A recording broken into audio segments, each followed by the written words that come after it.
más grande el que conmigo está. Sé que la victoria es grande, si es grande la batalla, pero es mucho más grande el que conmigo está. Sé que la victoria es grande, si es grande la batalla, pero es mucho más grande el que conmigo está. Sé que la victoria es grande la batalla, pero es mucho más grande el que conmigo está. La participación del Espíritu Santo en el proyecto de Dios con la humanidad es bien importante. Ustedes me han oído, yo lo he explicado en diferentes ocasiones, en diferentes sermones que he dado. Y es bien interesante cómo el hecho de que Dios hace este universo, pero para estar en este universo nosotros necesitamos, para estar legales, sujetarnos a tiempo, espacio y materia al mismo tiempo. Y Dios no puede hacer eso, o sea, Dios no puede sujetarse a tiempo, espacio y materia porque dejaría de ser Dios. Entonces Dios en el Antiguo Testamento trabaja de una manera distinta con el ser humano. Después viene Jesús trabaja literalmente Dios en carne. Y cuando Jesús se va y nos habla que viene el Espíritu Santo, es bien interesante que el Espíritu Santo, para estar legal aquí en la tierra, Él necesita estar dentro de nosotros, usar nuestra mente, nuestros labios, nuestro cuerpo, nuestra voz, para poder ejercer su labor aquí en la tierra. Y es bien importante entender que cuando nosotros somos cristianos, tenemos que ser diferentes, como dice Gálatas 5:22, que es de lo que vamos a estar hablando, que el Espíritu en nosotros debe de producir frutos. Y dice que entre esos frutos se va a notar que el que es hijo de Dios es una persona que ama, que tiene gozo, que tiene paz, paciencia, benignidad, bondad, fe, mansedumbre, templanza. Y el problema es que la mayoría de cristianos hoy en día carecen de estas características. Por eso es que esta prédica te va a bendecir mucho.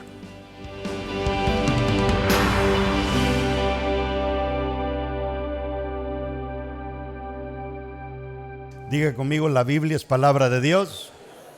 Si Dios lo dice, yo lo creo. Si Él dice que tengo riquezas, soy rico. Si Él dice que tengo salud, soy sano.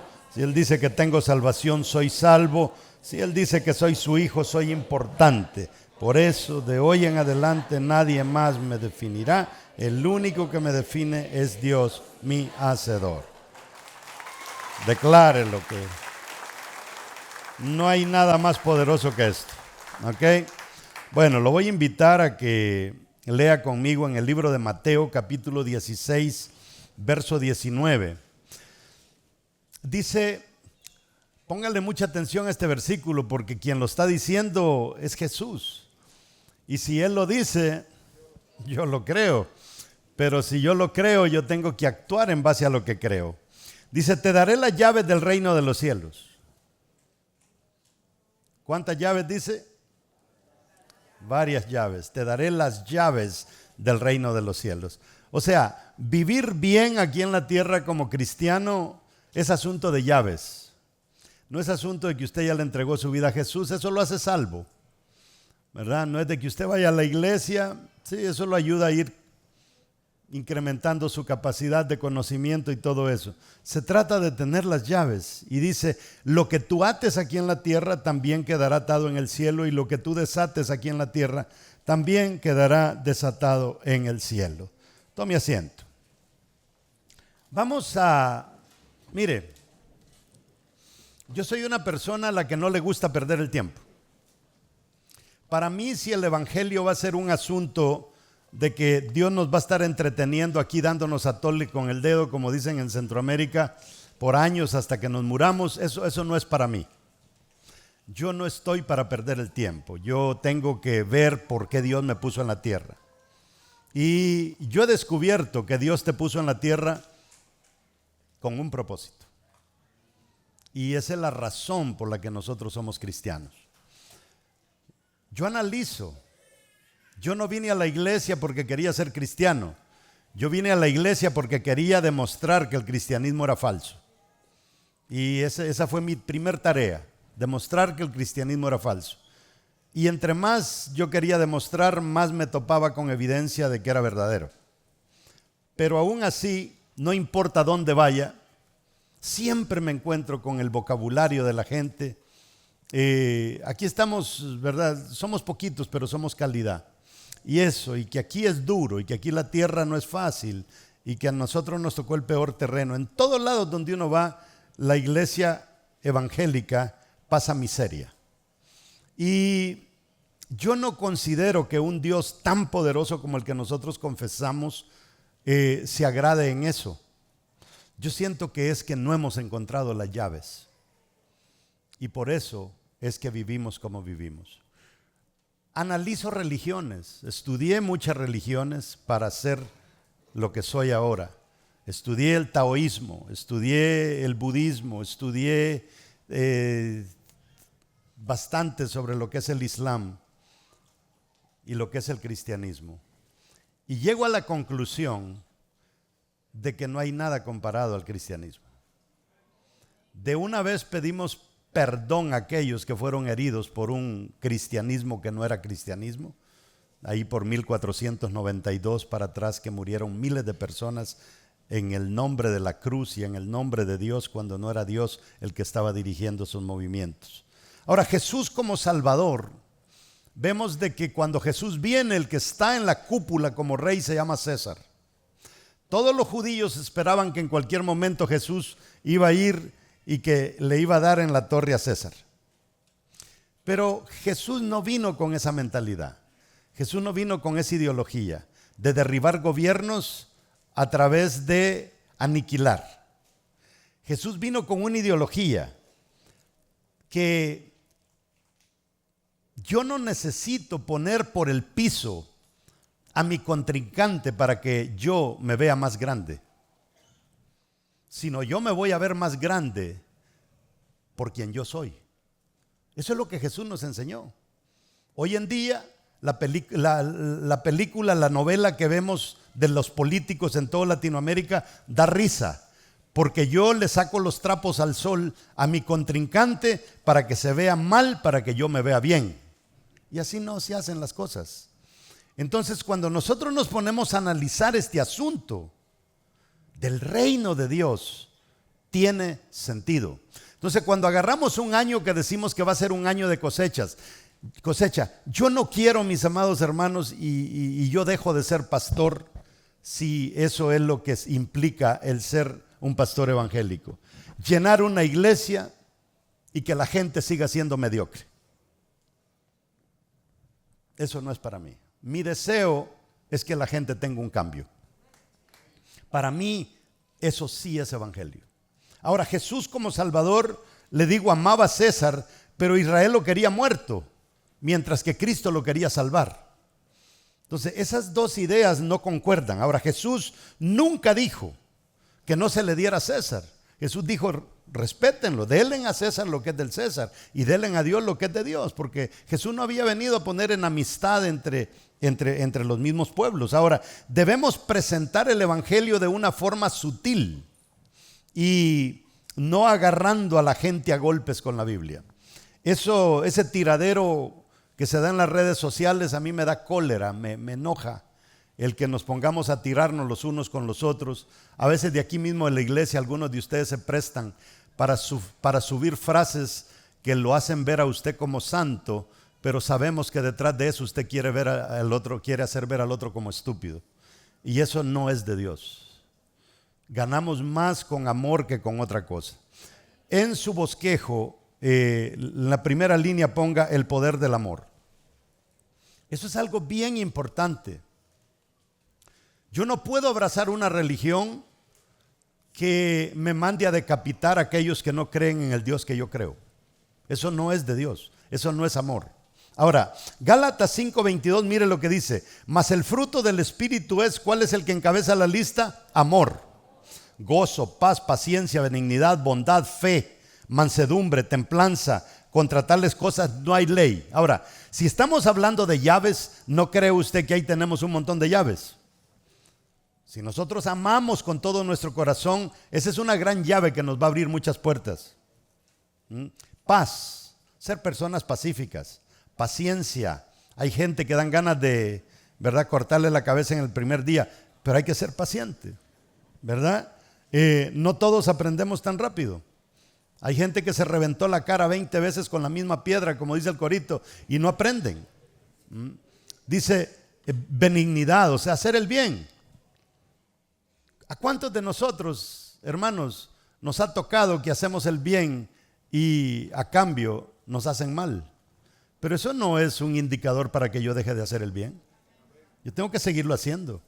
Yo hago el bien por naturaleza, no hago el bien porque me conviene o porque me van a dar algo a cambio. Bondad, fe, mansedumbre, templanza. Oiga lo que dice, contra tales cosas no hay ley. O sea, solo ahí tiene como 7 llaves.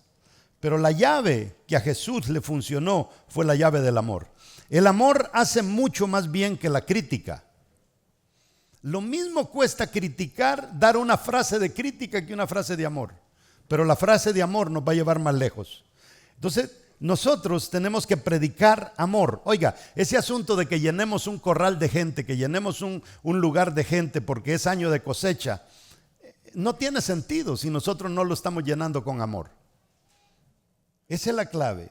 Entonces hay que ayudar. No podemos parar de ayudar. Hay que alimentar. Hay que, con los frutos del Espíritu, porque cualquiera piensa que solamente, vamos a ayudar y vamos a alimentar el cuerpo. Es bien fácil, ¿verdad? Agarra lo que le sobró en la casa, métalo en una canasta y regáleselo a alguien. Eso es alimentar el cuerpo. Pero ¿cuántos de ustedes se dedican a alimentar gente con los frutos del Espíritu que usted tiene en usted?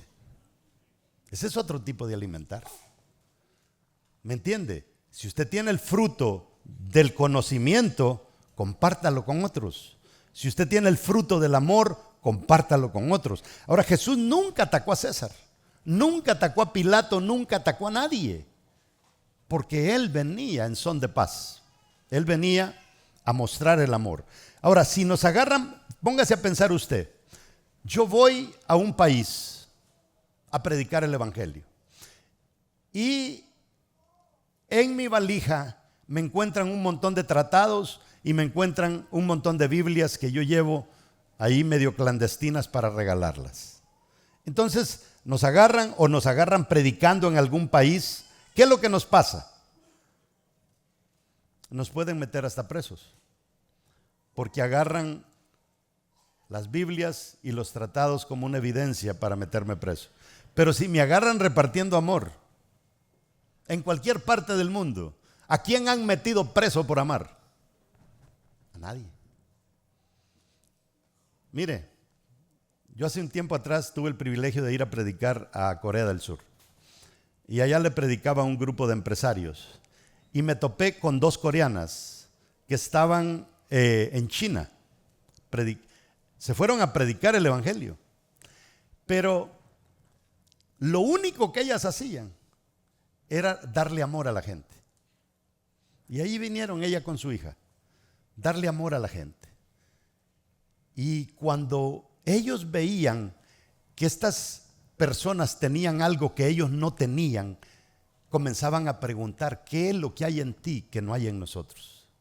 Y ahí es donde ellos aprovechaban para, cuando veían esa puertecita abierta, aprovechaban ellas para entrar. Entonces, esas son llaves que Dios nos ha dejado para tener éxito. Debemos ser como levadura. ¿Cuántos de ustedes han hecho pan alguna vez? No la vemos, la levadura no se ve. Usted no puede ir a la masa de pan y decir, ¿dónde está la levadura? No la podemos ver, pero el pan está creciendo.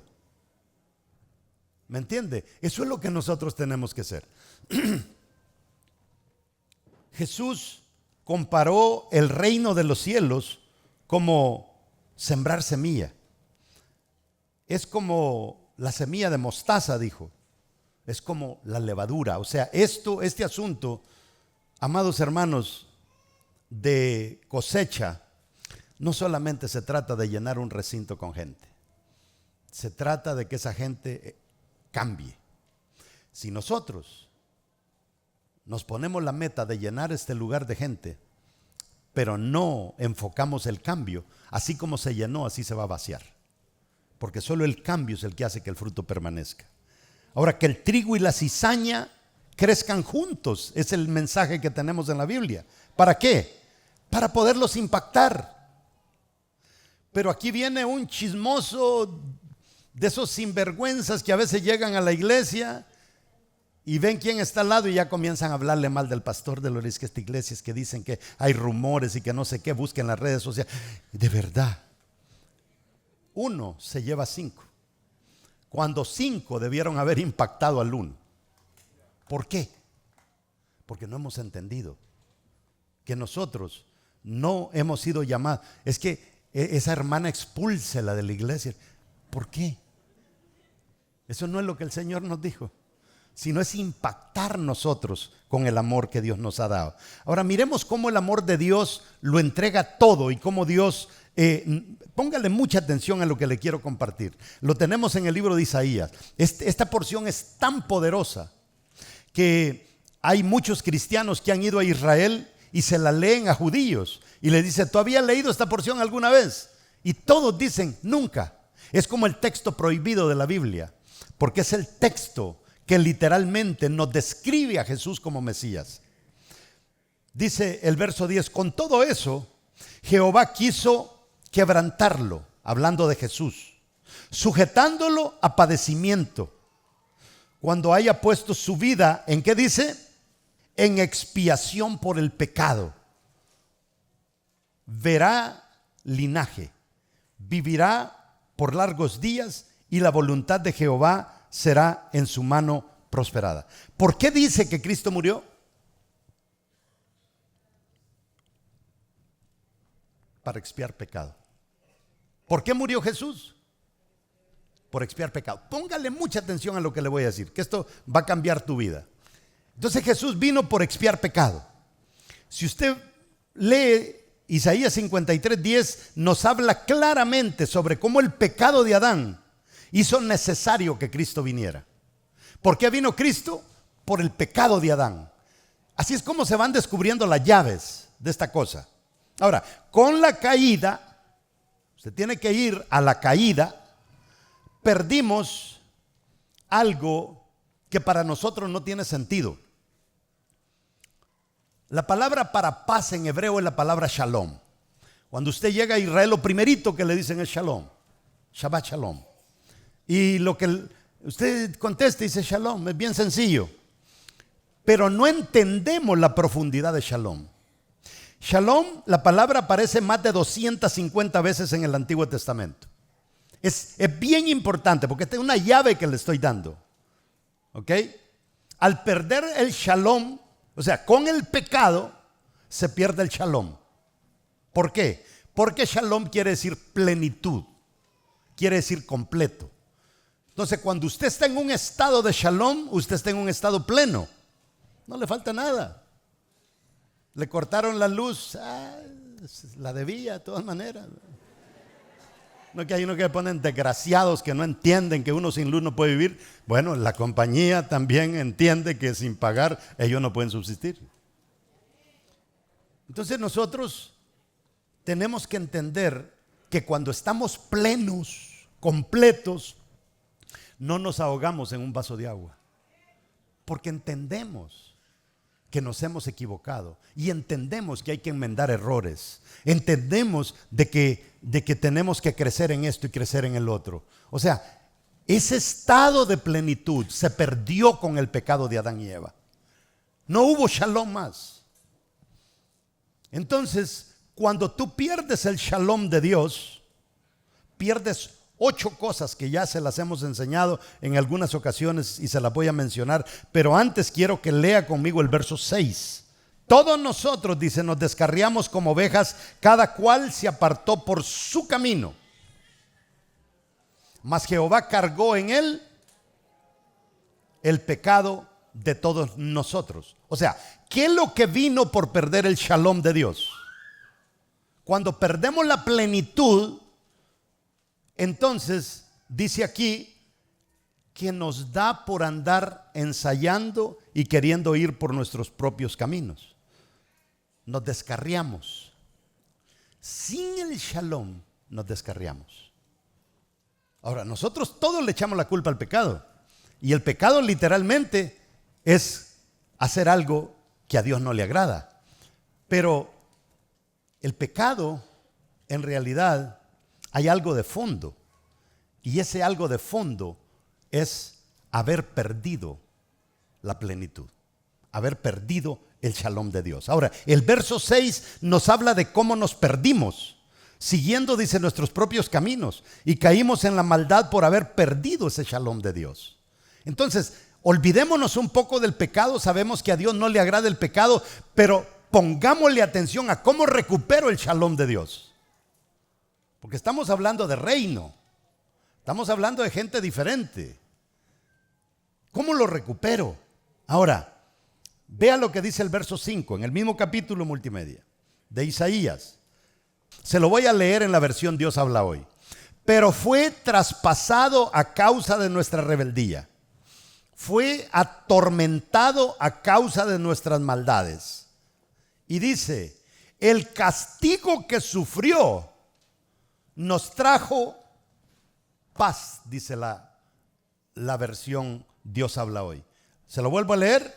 El castigo que sufrió nos trajo paz. ¿Qué nos trajo el castigo? ¿Qué nos trajo el que Él haya derramado su sangre, que lo hayan clavado, que lo hayan crucificado? ¿Qué dice que nos trajo? Paz. Dice, fue atormentado, ahí lo tiene, a causa de nuestras maldades. El castigo que sufrió nos trajo paz. ¿Me están entendiendo? ¿Qué es lo que nos devolvió el castigo? ¿Y cómo se dice paz en hebreo? Shalom. Entonces, ¿cuál era el trabajo de Jesús? Él no solamente nos limpia ahora de pecado, Él nos devuelve el shalom. Él nos devuelve la paz de Dios. Él nos devuelve la plenitud. Ya no hay razón para no estar plenos. ¿Me está entendiendo? Tenemos que estar completos porque Él lo es todo. Si no, estamos viviendo un falso evangelio. Este versículo nos deja claro que al Jesús dar su vida por nosotros, nos devolvió Dios el shalom. Pero eso nadie lo habla. ¿Cuántas veces había oído predicar de eso usted? Nunca. O sea, todo mundo es, ya no hay pecado, ya no hay pecado. Y todo mundo desgraciado. Es que no hemos entendido la otra parte. ¿Me entiende? Mi papá se murió. Y yo puedo decir toda la vida, mi papá se murió, mi papá se murió, mi papá se murió. Pero también cuando mi papá se murió, nos dejó una herencia. ¿Por qué no hablamos de la herencia?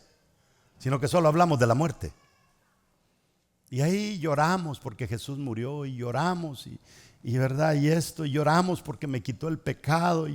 Pero nunca nos ponemos a meditar qué es lo que Él nos devolvió. Ahora, nos devolvió, aparte de eso, la capacidad de gobernar. Porque cuando Él me devuelve el shalom, me devuelve la capacidad de gobernarme a mí mismo. Si no, no tenemos shalom. Entonces ahí es donde hemos tenido el enredo nosotros.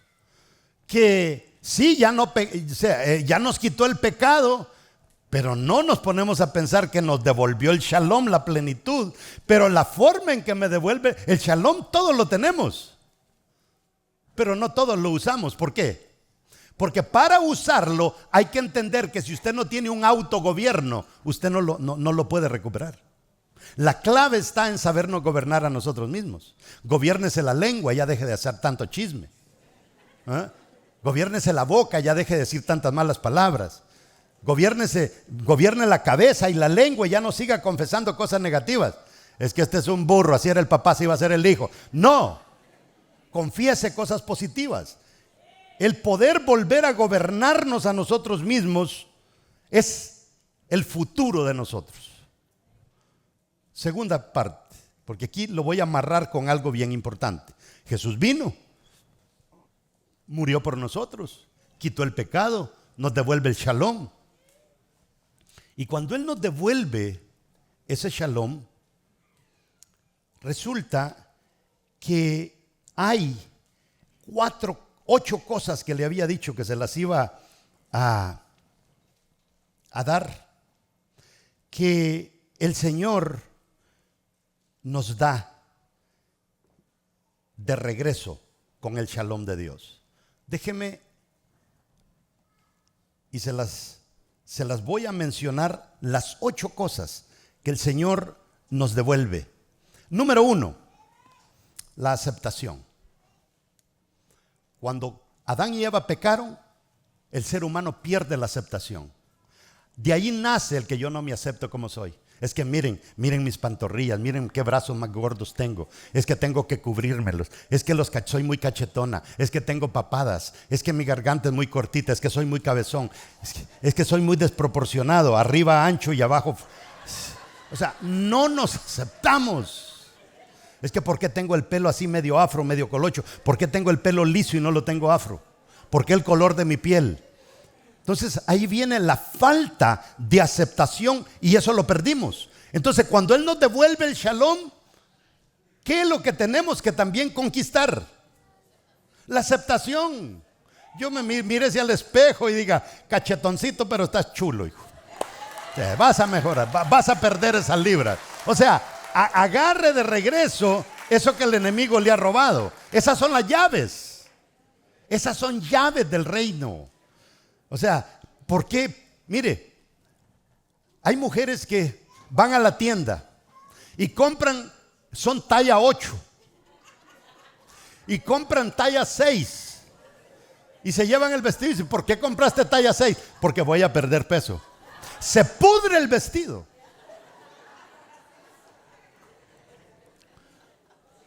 Y no se llega.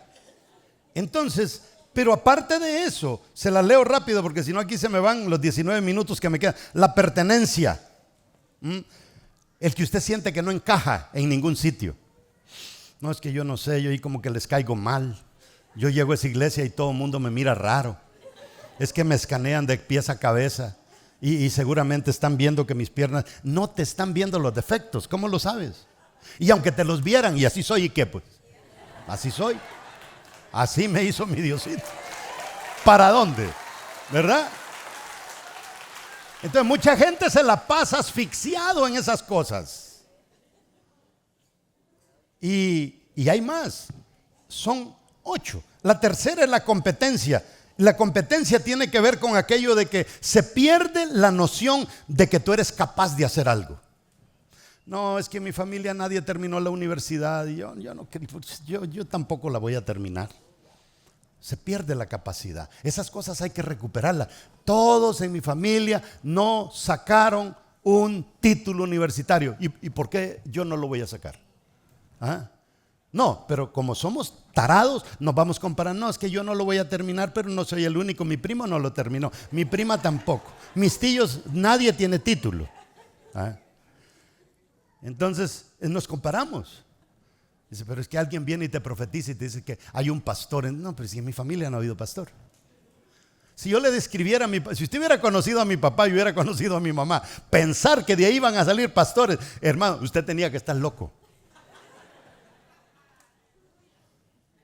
Pero es que Dios ha hecho ese trabajo y lo hizo a través de Jesús. Y eso es lo que es el reino. Ahora, eso es lo que significa, si vamos a conquistar, no hemos conquistado cuando llenamos un salón de gente, hemos conquistado cuando cada persona es dueña de sí misma y se sabe gobernar a sí misma. Pero hay otra cosa que el diablo también nos robó y es la equidad. Y la equidad es la capacidad de saber discernir entre lo que está mal y lo que está bien. Y eso estamos ahora tan enredados que el mundo a lo malo le está llamando bueno y a lo bueno le llaman malo. Imagínense, ahora es malo procrear. Ahora el hombre es malo para la mujer y la mujer es mala para el hombre. Estamos tan arrevesados y que mire, yo veo personas que dicen, yo en el mismo día puedo cambiar mi percepción sexual hasta 4 o 5 veces.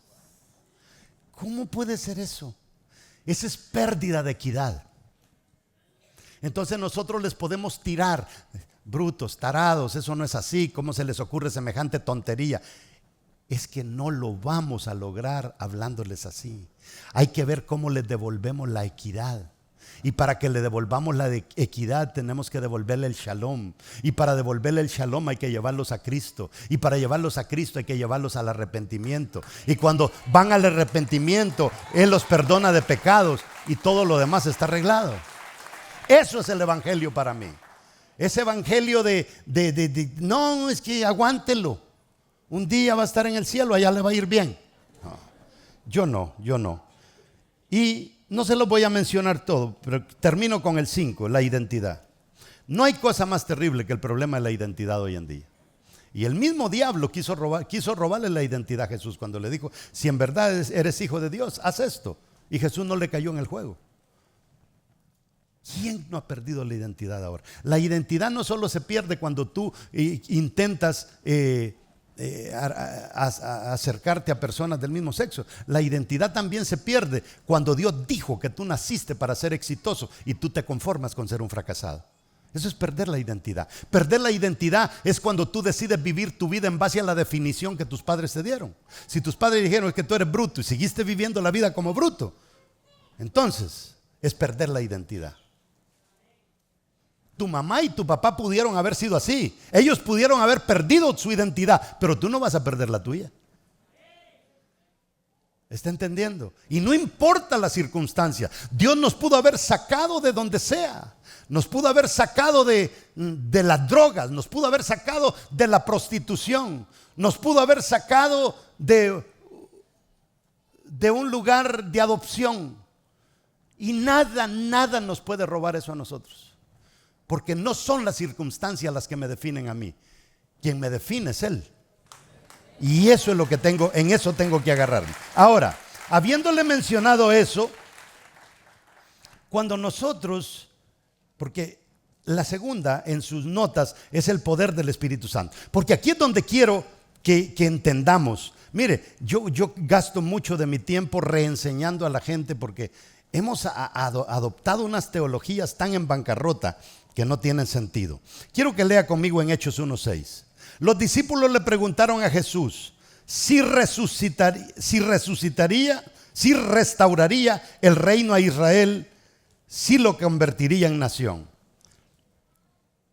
Eso es lo que en el verso 6 literalmente nos dice. O sea, vinieron a Jesús a preguntarle, ¿vas a restaurar el reino? ¿Vas a convertir a Israel en una nación?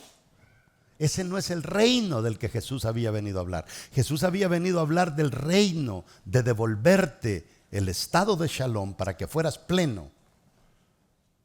Y aunque estuvieras bajo cautiverio, ellos iban a vivir una vida distinta. Ahora Jesús les dijo que, mire qué interesante, pónganmele mucha atención porque aquí vas a aprender algo grande también.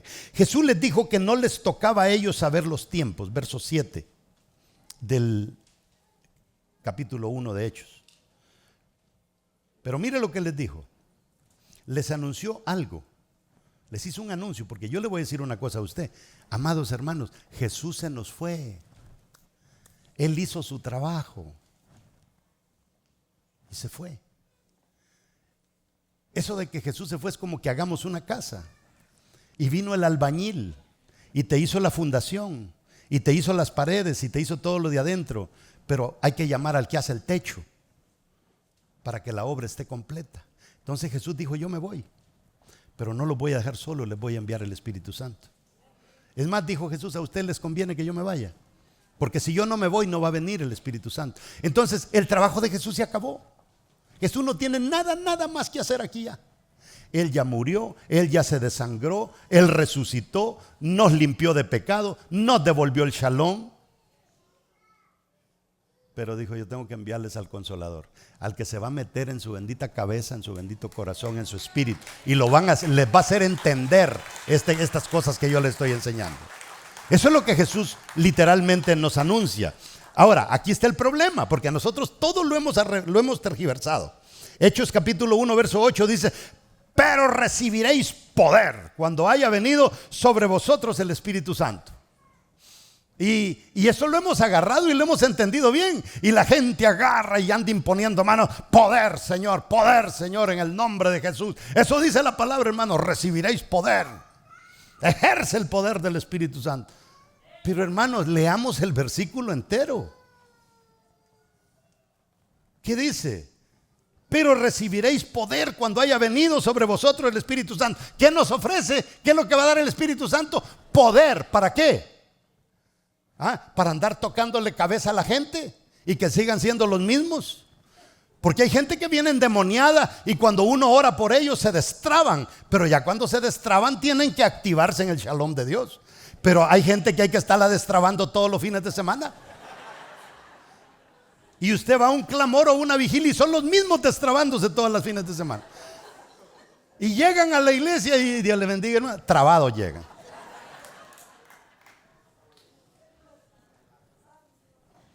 Hay eventos en las iglesias que solo son para gente trabada.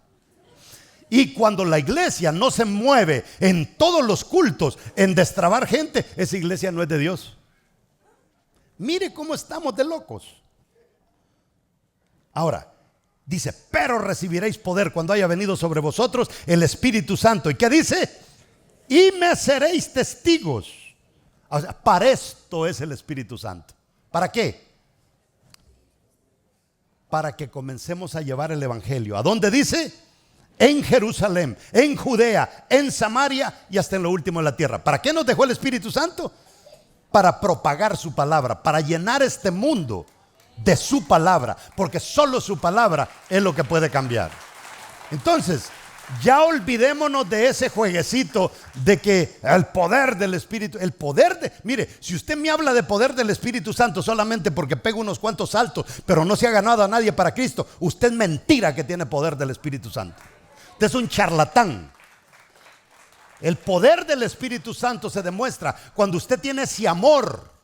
No hay Espíritu Santo sin amor. Si usted me dice que el Espíritu Santo se mueve en usted, pero usted no ama al perdido, usted no le ha amanecido el Evangelio todavía.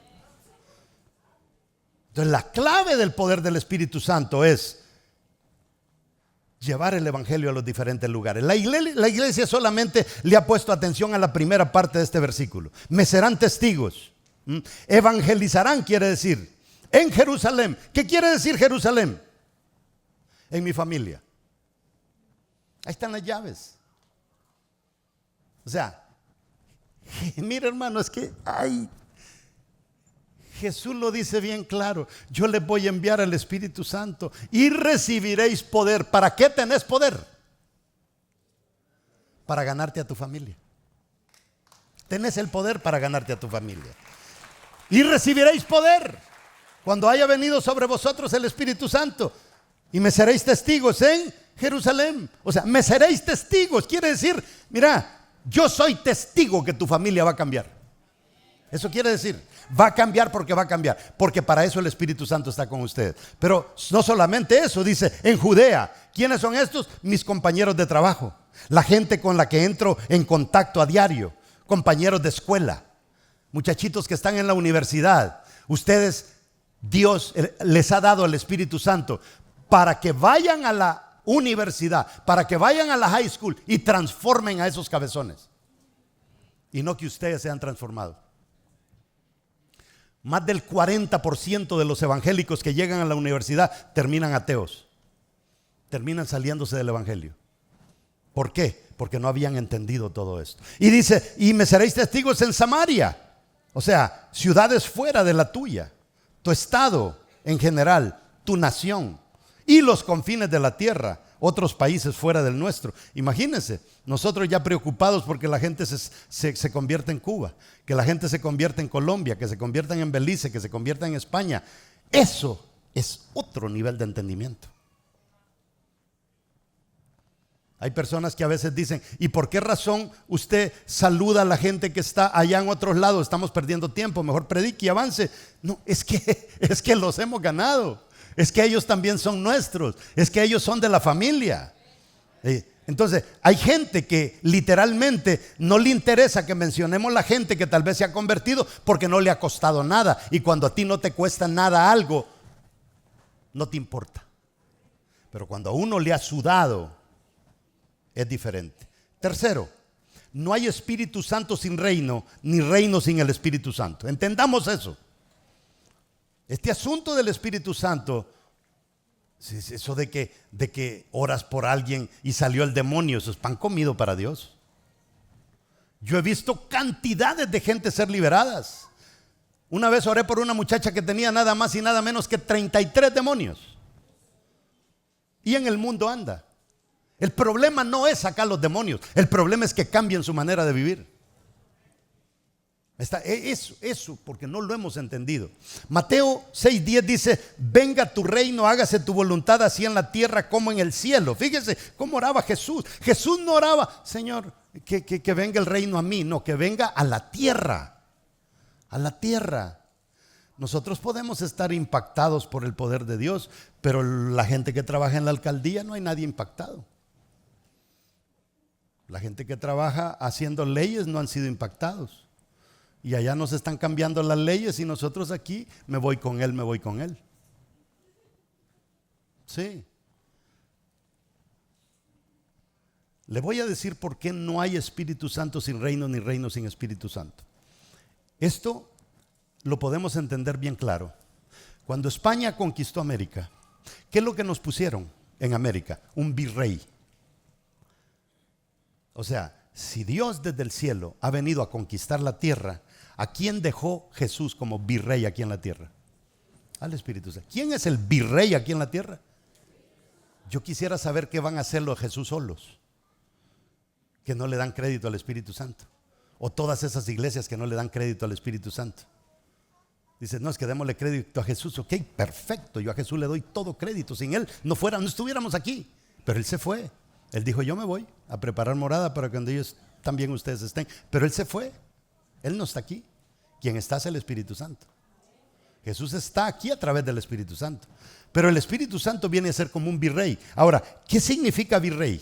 El virrey dice que era un puesto importante, siendo entonces el representante de la corona en la tierra, en las tierras lejanas del reino. O sea, ¿quién es el representante en las tierras lejanas del cielo? El Espíritu Santo. Él es el mandamás acá. Ahora, si tenemos al Espíritu Santo, literalmente lo tenemos todo. Mateo 3:11, ¿verdad? El reino de Dios en la tierra es el Espíritu Santo. Mire lo que dice. Y respondiendo él les dijo, porque a vosotros se os ha concedido conocer los misterios del reino de los cielos. Oiga lo que dice. ¿Qué es lo que se nos concedió? Conocer los misterios del reino del cielo. ¿Cuáles son esos misterios? El Espíritu Santo con nosotros. Pero mire lo que dice. Dice, pero a ellos no se les ha concedido. Por eso es que nos llaman locos. Porque ellos no entienden. Pero no nos importa. Pero sí nos debería de interesar alcanzarlos algún día. Entonces el Espíritu Santo es más clave de lo que nosotros habíamos pensado. No hay conexión con el reino de Dios sin el Espíritu Santo. No se puede. Él es el que nos revela. Él es el que hace que se nos caigan esas vendas. Cuando hablo de poder, no es lo que la iglesia cree que es el poder del Espíritu Santo. Es la capacidad de influenciar esas 4 esferas. ¿Cuántas esferas tenemos que influenciar? 4. Jerusalén. ¿Qué más? Samaria, Judea y hasta los confines de la tierra. Esa capacidad la tenemos todos nosotros. ¿Sabe a cuántas personas llega literalmente los mensajes de vida real semanalmente? Por lo menos a unos 8 o 10 millones de personas. No están aquí, están lejos. Pero entendemos los principios del reino y por eso es que lo estamos logrando. Ahora, aquí tienen sentido las palabras de Jesús en el Padre Nuestro. Padre nuestro que estás en los cielos, venga tu reino aquí a la tierra, así como en el cielo. O sea, no dice que venga a mí, a la tierra. Eso es lo que Jesús está pidiendo. Que el reino de Dios venga a la tierra. Eso quiere decir policías que temen a Jesús, abogados que temen a Jesús, políticos que temen a Jesús. Pero ¿qué es lo que la iglesia ha hecho todo este tiempo? Oh, no, eso es para el diablo. Eso es para mundanos. Eso no es para nosotros. Y los inútiles pasan leyes, saquean países. Y nosotros siempre somos la minoría. Vienen los políticos y dicen, todos los que voten por mí, yo le voy a regalar bocinitas a las iglesias. Amén, aleluya, hay que apoyarlo a él. Y te llevan una bendita bocina.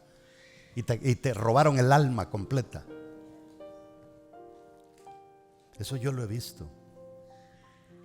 Dios ama a los pecadores, mientras que la gente pecadora odia a los pecadores. El pecador no ama al pecador. Cuando un pecador se aleja de otro pecador y viene a la iglesia, automáticamente comienza a atacarlo para que se vuelva a salir de la iglesia, porque no le gusta el lugar donde está ahora. Quiere atraerlo a donde estaba. Esto es como un recipiente lleno de cangrejos. Vea los cangrejos, llene un recipiente de cangrejos y va a ver que usted, los cangrejos van a comenzar a subir, a quererse salir del hoyo. De repente viene otro cangrejo, le agarra y le jala la pata y no sale ni uno. Así es el pecador. Entonces, ¿quién es la única solución que el mundo tiene? Nosotros, pero no con la mentalidad que hemos tenido hasta ahora.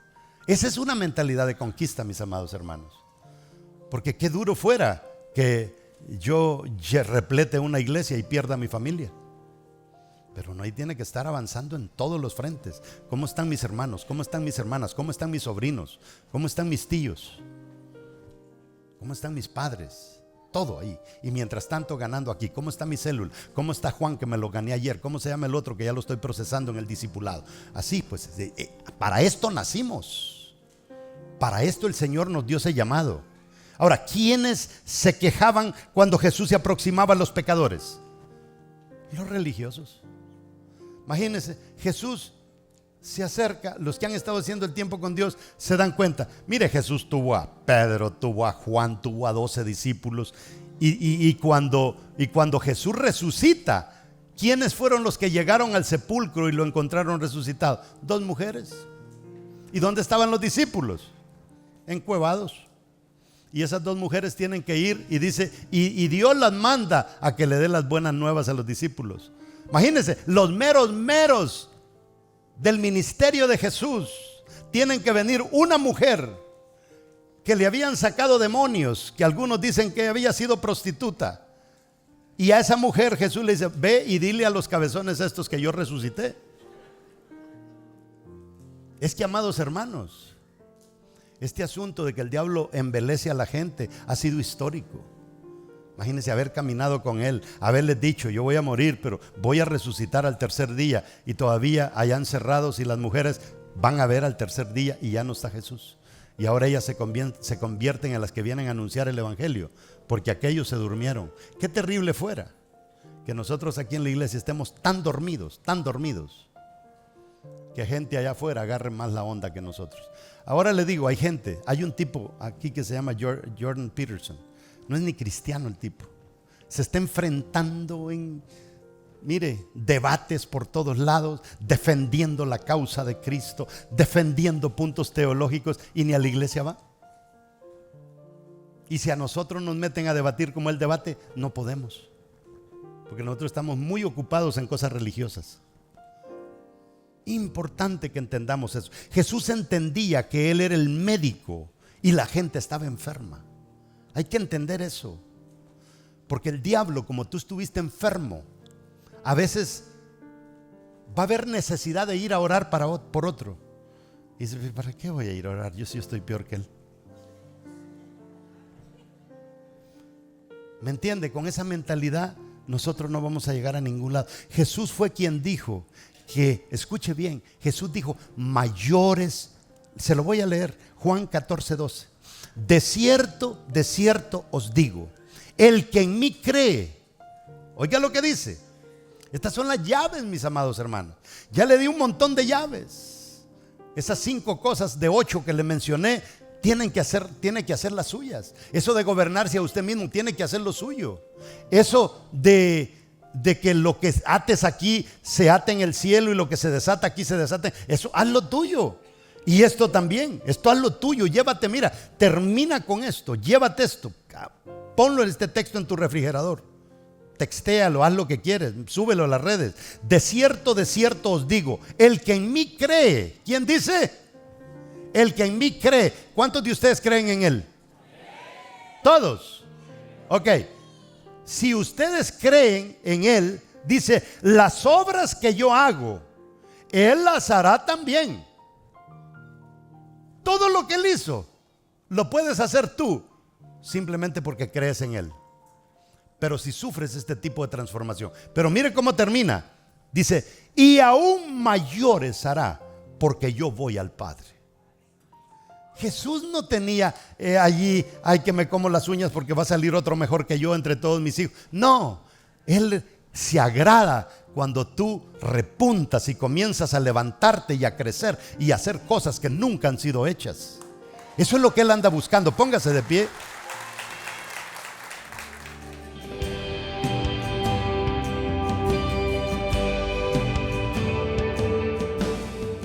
Una de las cosas que a veces a mí pues me llama mucho la atención es cómo hay movimientos evangélicos que no creen literalmente en el Espíritu Santo, dicen que esto es algo del pasado. ¿Y cómo podría Dios legalmente estar trabajando en estos tiempos sin el Espíritu Santo? Lo interesante es que no hay Espíritu Santo sin reino, porque cuando nosotros decimos el Padre nuestro que estás en los cielos, santificado sea tu nombre, vénganos tu reino aquí a la tierra como en el cielo. Literalmente lo que estamos diciendo es como cuando España conquistó América y tenían un virrey en América, en México, en Perú. Y ese virrey literalmente era el representante del rey de España aquí en América. Y ese es el papel del Espíritu Santo. El Espíritu Santo es poderoso y es importante que no lo contristemos en nosotros. Si nosotros tenemos esa alianza con el Espíritu Santo, literalmente somos imparables. Solamente que hay un paso para aquellas personas que dicen, bueno, yo creo en Dios, yo amo a Dios, necesitamos pactar con Él. Tú no puedes agarrar a una muchacha de la mano y decirle mañana casémonos sin antes haber entablado una relación. Y eso es lo que se necesita hacer con Dios. Y puedes entablar esta relación a través de esta corta oración. ¿Estás listo para repetir conmigo? Dice, Señor Jesús, reconozco que soy pecador, pero también reconozco que tú eres un Dios perdonador, que diste a tu Hijo por mí.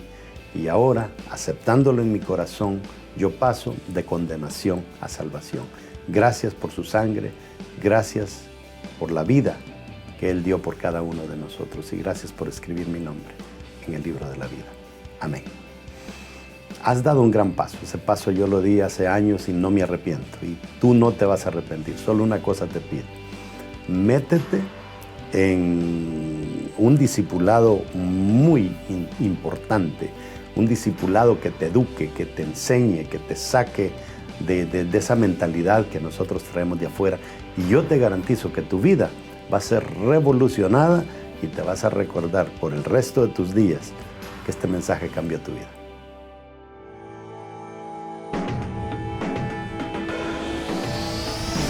Sé que la victoria es grande, si es grande la batalla, pero es mucho más grande el que conmigo está.